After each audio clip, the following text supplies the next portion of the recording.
Remember, some places don't need to be found. They'll come for you when it's time.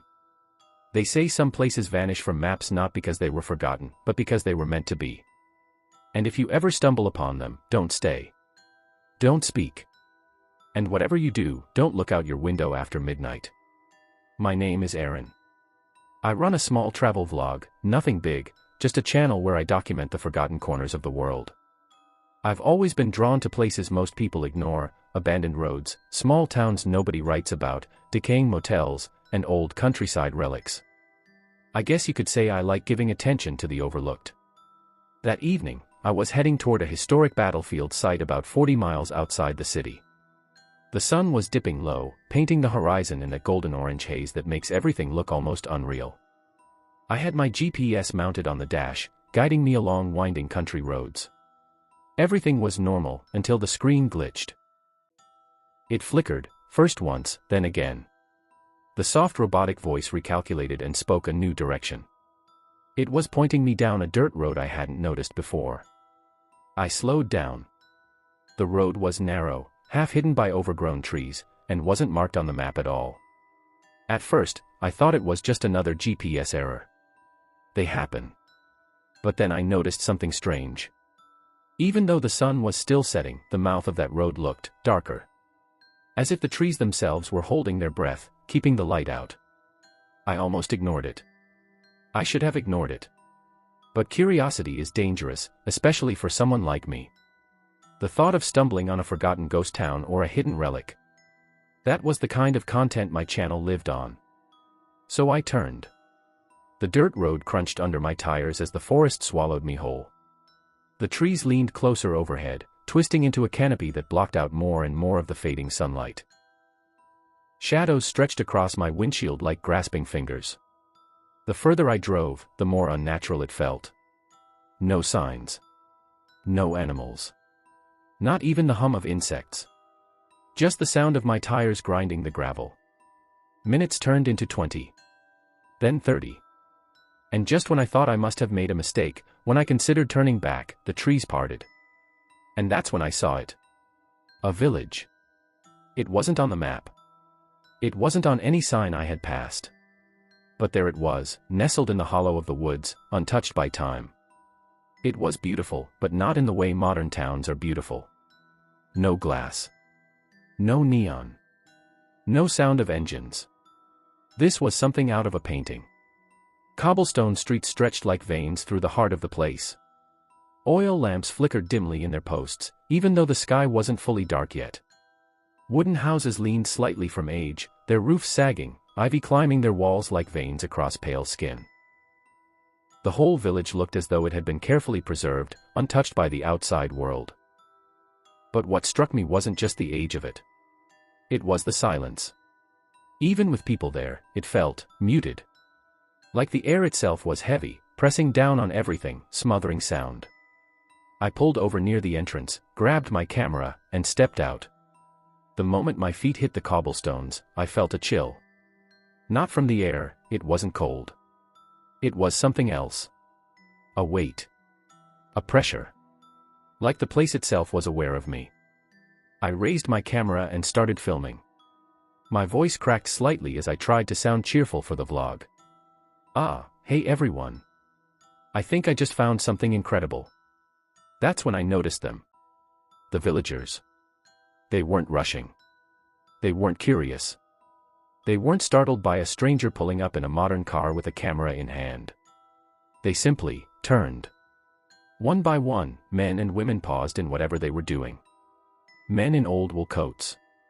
Women in bonnets and shawls. Children barefoot, holding rag dolls stitched from cloth. Their gazes landed on me like the slow turning of weather vanes in the wind. And then they smiled. Not wide grins. Not mockery. Just soft, knowing smiles. Like they had been expecting me. One of them, a frail woman carrying a basket of herbs, whispered as I passed. "Welcome home." The word stopped me in my tracks. I had never seen these people before in my life. And yet, somehow, they said it like I belonged. I started asking questions, trying to keep my tone casual for the vlog. What is this place called? How far is it from, the highway? But the answers never came. Instead, I kept getting the same reply, from different lips, in the same calm voice. You're home now. The words didn't feel welcoming. They felt rehearsed. Like lines in a play they had spoken many times before. The way they spoke was strange too.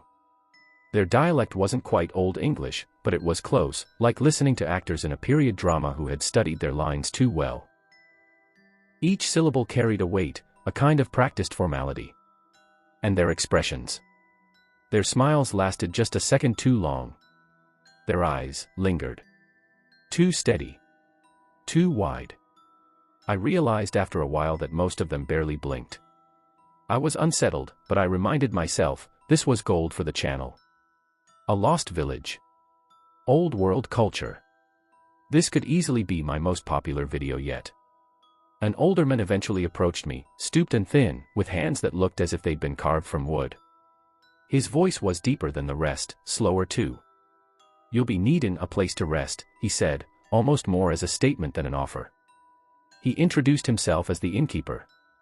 The village apparently had an inn, though it looked more like an oversized farmhouse with lanterns hanging by the door. Against every shred of common sense, I agreed. After all, where else was I going to go? As he led me through narrow wooden halls lined with faded paintings of faces I didn't recognize, I filmed discreetly with my phone. The floor creaked beneath each step, as if the house groaned under some invisible weight. Finally, he opened a door to a small, candlelit room. The walls were bare. The bed looked old but freshly made. I was about to thank him when his hand shot out, resting against the doorframe, blocking my way for a moment. His expression had changed. The politeness was gone. In its place was something harder, something warning. He leaned in slightly, his voice low and rasping. No matter what you hear, he whispered, do not look outside after midnight. Before I could respond, he let go of the frame and walked away, his footsteps vanishing into the silence of the hall. I stood there alone, my skin prickling. What was going to happen after midnight? I tried to distract myself by reviewing the footage on my laptop. My camera had caught some incredible shots of the village, almost too incredible. It looked staged. Like a film set built to mimic a place that shouldn't exist anymore. The inn was quiet. No footsteps in the hall, no voices through the walls. Only the occasional groan of wood settling. But then, it started. At first, it was faint. So faint I thought I was imagining it. A shuffle of footsteps outside. One pair. Then two. Then dozens. The sound grew heavier, a measured rhythm, all moving in unison. Then came the chanting. Dozens of voices, rising and falling together, low and guttural. I couldn't make out the words, they weren't in English, or at least not any English I recognized. They were rhythmic, almost hypnotic, like some ritual that had been repeated for centuries. I froze. My hand hovered over the curtain. Don't look outside. That warning replayed in my head. My instinct screamed at me to listen. But curiosity has teeth. And then the sound came. A dragging noise. Something heavy scraped along the cobblestones outside. Slow. Relentless. Like a body being pulled. Or something worse. My chest tightened. My hands were shaking as I reached for the curtain. Just a peek, I told myself. Just one. I pulled the fabric back an inch. And what I saw will never leave me. The villagers stood in a wide circle, their faces pale in the silver wash of the moonlight. Every single one of them, motionless, eyes fixed on the center of the square. In their hands, they carried shapes, mannequins. Crude, human-sized figures, stitched together from cloth and straw. Some were nothing more than empty shells. But one of them looked exactly like me. The same jacket I wore. The same jeans. The same hair falling across the same forehead. Its glassy eyes stared straight ahead, lifeless. And yet, even from that distance, I could swear, its mouth twitched. The villagers laid it down carefully in the center of the square. Then they all stepped back. No one moved. No one spoke. They simply stared at it. And they stayed like that, for hours. I shut the curtain, my breath shallow, every nerve in my body screaming. What were they doing? Why did it look like me? And why did it feel like the mannequin was breathing? The next morning, sunlight filtered weakly through my window. I sat up, half convinced I'd imagined everything, the chanting, the mannequins, even the copy of myself. But when I stepped outside, the square was empty. No mannequins. No villagers. Not even footprints on the cobblestones. Had I dreamt it? Trying to convince myself it was stress or lack of sleep, I grabbed my camera and walked into town. Villagers passed me with their usual, slow smiles, nodding politely, greeting me with a strange familiarity, as though I'd been living among them for years instead of hours. I kept filming, but my voice trembled on playback. No matter how I tried to frame it as quaint or beautiful, my footage made the place look wrong. Too still. Too staged. That's when I noticed the window. A shop, lined with shelves of dried herbs, clay pots, and tools. But it wasn't the items that made me stop. It was the reflection. My reflection. I tilted my head. My reflection tilted too, but half a beat too late. I lifted my hand slowly. It lifted its hand too, but the smile came first. A slow, deliberate curl of the lips that spread across its face before mine had even changed. I froze. My breath hitched. Then, a tug on my sleeve. I looked down. A little girl, barefoot, clutching a ragged doll. Her big eyes locked onto mine. Her voice was barely above a whisper, trembling with urgency. "They're making you one of us." The words punched the air from my lungs. Before I could ask, before I could even bend down to question her, a hand snatched her away. Her mother, eyes wide, smile plastered unnaturally across her face, apologized over and over. "Forgive her, she doesn't know what she's saying. Children have such imaginations." But the way she held her daughter's arm, the way the girl tried to twist free, crying silently with her lips pressed tight. I knew the child hadn't been imagining anything. And I knew then that reflection in the glass wasn't a trick of the light. Panic surged through me. My chest felt tight, my mind screamed at me to get out. I sprinted through the cobblestone streets, ignoring the stares, ignoring the smiles that followed me like shadows. My car sat at the edge of the village where I'd left it. I threw the camera onto the passenger seat, shoved the keys into the ignition, and floored it. Gravel spat behind the tires as I tore down the dirt road. Branches whipped against the windshield as the forest swallowed me once more. I didn't care about footage anymore, I just wanted out. But after what felt like only minutes, I recognized something.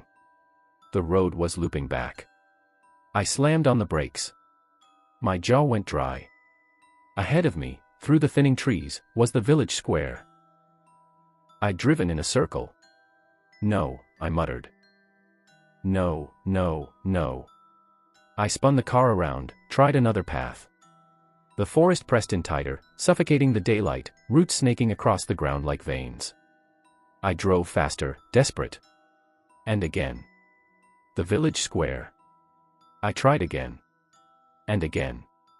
Every path I took, every turn I made, led me back to the same place, the center of the village, where the cobblestones seemed older than the forest itself. This wasn't possible. The road hadn't been this way before. It couldn't be. When I stepped out of the car, shaking, I saw them. The villagers. Standing along the edges of the square, watching me. Silent. Dozens of them. Their faces were calm, their eyes steady. No anger. No fear. No need to chase. Just waiting. Like a spider watching the fly struggle in its web, certain that sooner or later, it would stop fighting. I staggered back into the driver's seat, my hands trembling on the wheel, but I didn't start the car. What was the point? I was trapped. That evening, I dragged the dresser across the floor, wedged a chair beneath the door handle, and piled my backpack against it, anything to make me feel safer. The inn felt less like shelter now and more like a cage. I sat on the bed, clutching my camera like a lifeline, my ears straining for every sound. 4 hours, silence. The kind of silence that isn't peaceful, but heavy, like the world is holding its breath. Then the clock struck midnight. It started all over again. The chanting. But this time, it was louder, so loud the walls seemed to hum with the vibrations. Dozens of voices, rising and falling in sickening unison. I could almost make out words now, syllables repeated in a rhythm older than language itself. And then, the dragging sound.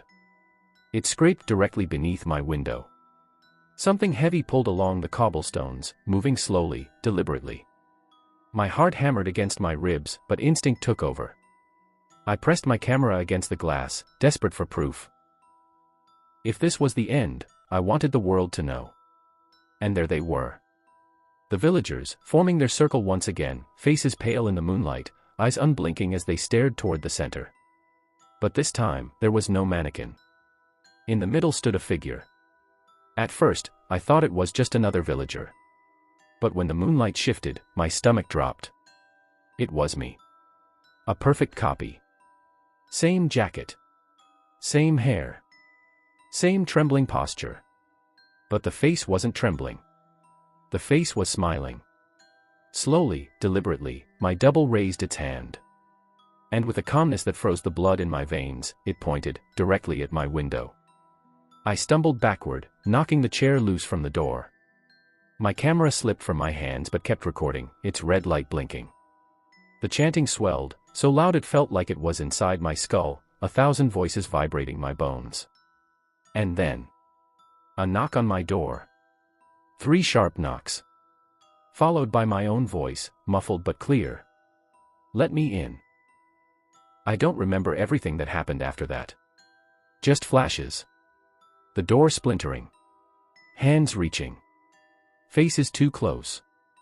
The sound of my own voice screaming, except it wasn't coming from my throat. My camera caught it all. The live stream ran, capturing every desperate second. My viewers saw the panic, the struggle, the moment the chanting hit its peak.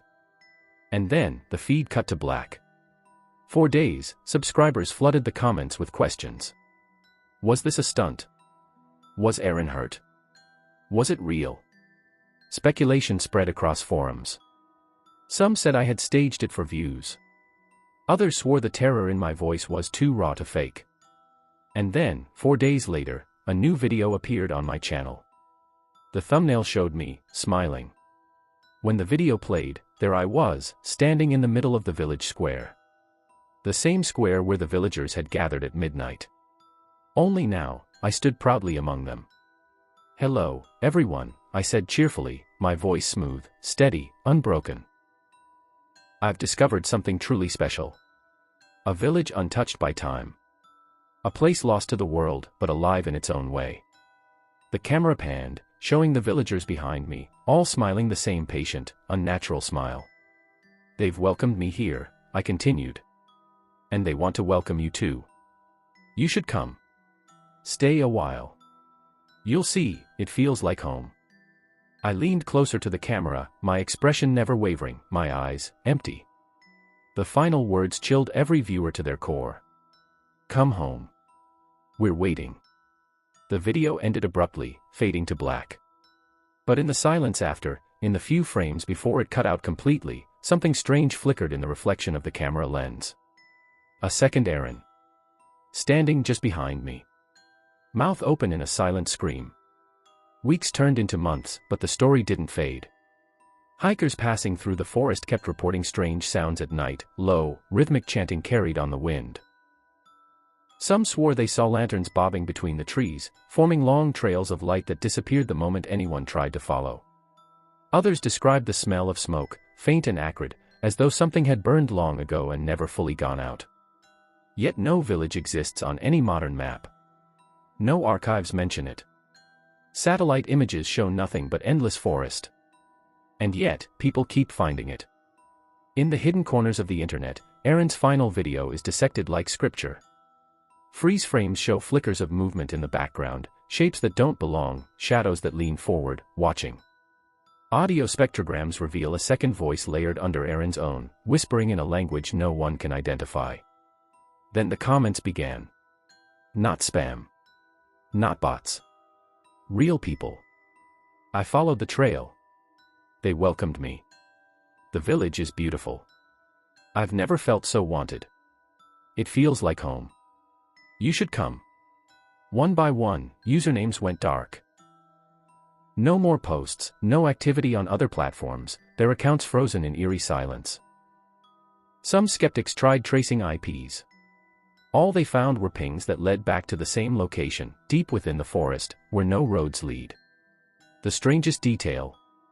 A handful of subscribers claimed that after watching Aaron's video at night, they caught their own reflections smiling too late in the mirror. And those who notice it never post again.